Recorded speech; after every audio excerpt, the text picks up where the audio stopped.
کیا بات ہے؟ وہ میرے دوست کا فون تھا۔ میں نے اپنی صفائی پیش کی۔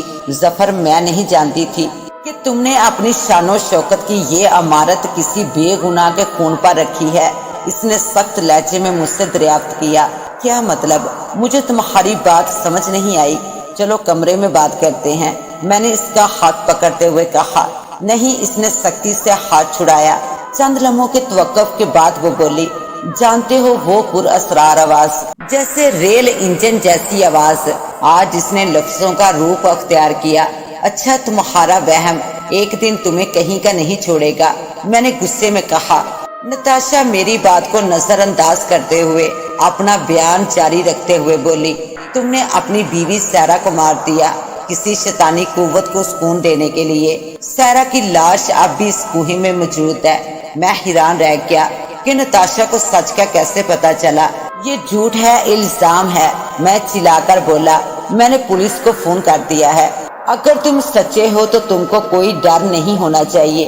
اسی وقت میرے کانوں میں تیز سیٹیاں بجنے لگی، ہواؤں کے تیز جکڑ چلنے لگے۔ اچانک میرے کانوں میں انجن جیسی تیز آواز گونجنے لگی، یہ تم کو پھنسا دے گی، ظفر اسے مار دو، ظفر اسے مار دو۔ آواز بار بار میرے کانوں میں گونجنے لگی۔ میں نے دونوں ہاتھوں سے اپنا سر تھام لیا۔ نہ جانے کسی قوت کے زیر اثر میں نے اس کے گلے کو پکڑ لیا۔ میرے ہاتھوں کی گرفت بہت مضبوط تھی۔ اس کی آنکھیں ابلنے لگی۔ ظفر، مجھے چھوڑ دو، میں تمہاری بیوی ہوں، مجھے چھوڑ دو۔ چپ کتیا حرامزادی، مجھے پھنسوائے گی، جیل میں سزا دلوائے گی۔ میرے ہاتھوں کی گرفت سخت سے سخت تر ہونے لگی۔ میرے کانوں میں وہی آواز گونج رہی تھی جو کہ مجھے نتاشا کو مار ڈالنے کا کہہ رہی تھی۔ مجھے کچھ سمجھ نہیں آ رہا تھا، بس میں اس آواز کے زیر اثر اس کی گردن دباتا چلا گیا۔ میرے کانوں میں گونجنے والی وہ آواز بند ہوئی تو دیکھا کہ نتاشا مر چکی ہے۔